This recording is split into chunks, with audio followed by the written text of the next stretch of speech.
y'all? It's your girl, Miss Georgia, the one, the only, the biggest hustler, and I'm here with Fckduplyfe. And how you doing today? I'm doing good. How you doing? I'm doing good. I'm doing good, and thank you for coming through. Thank you I really for having appreciate it. Yes, and we're gonna really jump right off into it. Like, tell the people a little bit about yourself. Where you from? Where did the hustle start for you? I'm Fckduplyfe. I'm from Gulfport, Biloxi area, born and raised. I started doing music when I was probably about 13, 14 years old. I got my hands on the first Webby album and really didn't look back ever since then. Wow. How old were you when that happened? Probably about 13, 14. 13 or 14. And what was that like?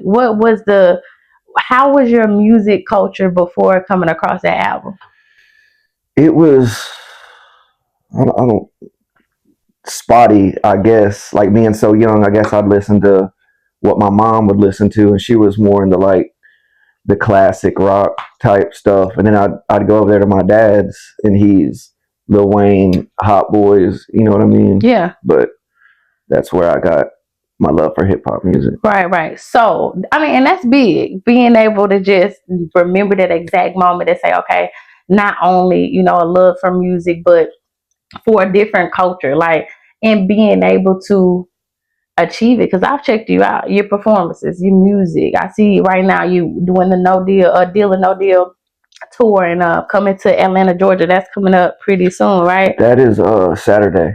This Saturday. This Saturday. Oh, you busy then? Like booked, like interview today, performance in Atlanta, Georgia. That's how Saturday. I like it. That's how I feel like it's supposed to be. Yeah. You know what I mean? And how does that make you feel? It makes me feel good. It actually makes me feel like I'm accomplishing something. You know what I mean? Yeah. So I know you said picked up, first Webby album at 13, but when would you say the music journey started for you? I would say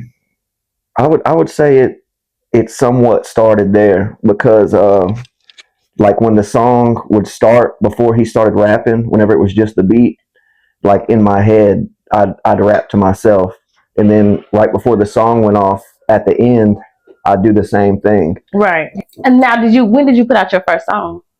I put out my first song. Now, before I actually put my first song out, I was like freestyling in the car, like in the room type stuff. But I was probably about 18 when I put my first song out. Oh, so I mean, almost like right away. 'Cause 13 is young. Right. I would say like as soon as you got access to being able to do it, I did it. Right. Yeah. Because music, like I learned at a young age, was my passion. It was my outlet. I've never really been good at opening up and talking to people, so music was always like my therapy too. At the same time. Right. Like back in the day, I really only listened to like Webby, Boosie, and Gotti, but I feel like a lot of people don't understand like how heavy music is and how much it really influences you. You know what I mean? Because it was almost like those guys helped raise me, and my homeboys. Exactly. Type deal, you know what I'm saying? And that's big. I think I was speaking to another entrepreneur, another artist recently, and we were speaking about that. Yes, music has a huge influence on your life, because when you think about it, if you're happy, sad, you want to celebrate, like music is included. If you're having a bad day, you turn it on a song. That's you happy, what's my favorite song? That's right. You with your friend, like it's music. So I understand that. Would you say, of course, it has a lot to do with your sound today, of even how you write and how you come off, or even the audience that you attack? I believe so. Like I believe so. Yeah. So, what's your favorite Webby song? G shit. Favorite lyric in there?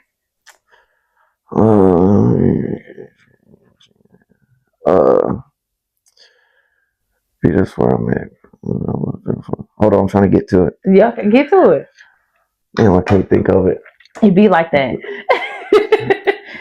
You know the song.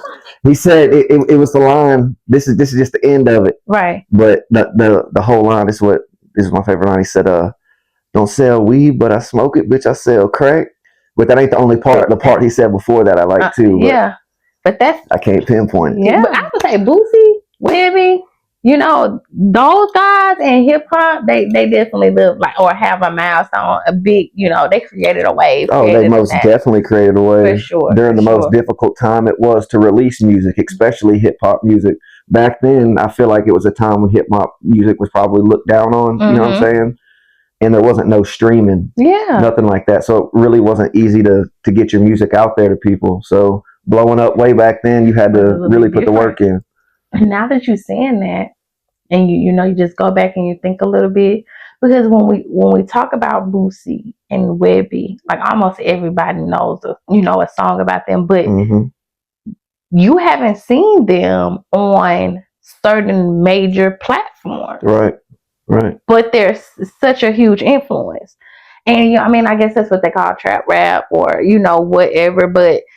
Now, just saying that, they probably never got the kind of exposure that all of the other mainstream artists most get. Definitely. They probably, if anything, them folks probably tried to shut them out a little bit. Exactly. But still look how important they are today. So that show, like you said, the footwork, the grind, like even without the social media or the backing up of the promotion and marketing, like they still were able to make blew a name. up. Yeah, so that's big. Yeah. And I understand that. Let's talk about your name a little bit. Like, okay, where did that come from? Fckduplyfe. It really it come from how life was.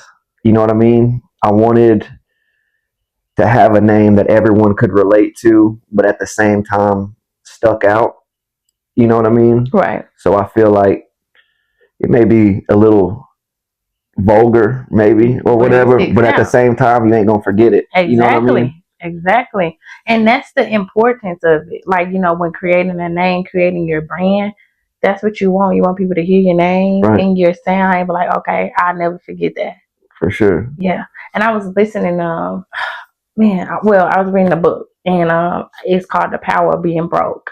And it's actually by the guy who created Fubu, who was on Shark Tank and stuff like that. Okay. And I guess he learned from a different entrepreneur, and he was like, if you could, as far as marketing, you want a short symbol, a short word, a short phrase that people will see and like latch onto. Exactly. Yeah. And then remember you and your face and so on. So I say how has it been a problem? Not yet. Okay. It hasn't been a problem yet, but I'm sure something along the road will occur.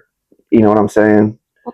But I have had people tell me, like, I just come home from prison.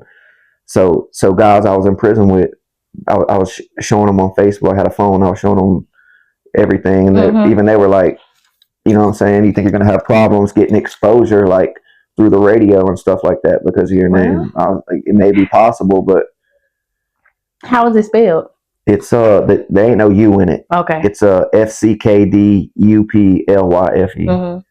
I would say that's even more motivating though. Right. Like when you start, has that always been your artist name? Yeah, ever since I started releasing music. Yeah. I used to go by Lope too. I got some stuff on YouTube under Lope, but like I said, I wanted to change it to something that would stick out and something people would remember. Right.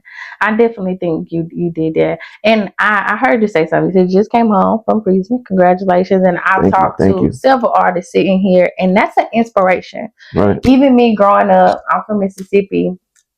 I've never been to personally jail myself, but family members, friends, whatever, and that's a part of your life. And I want to talk about that because think about, like you just said, you said you were there, you were showing your friends or the people you had a cell phone. Okay, this is my name when I get out. This is what I'm doing. Now look what you're doing. Trying to put it into motion. Exactly.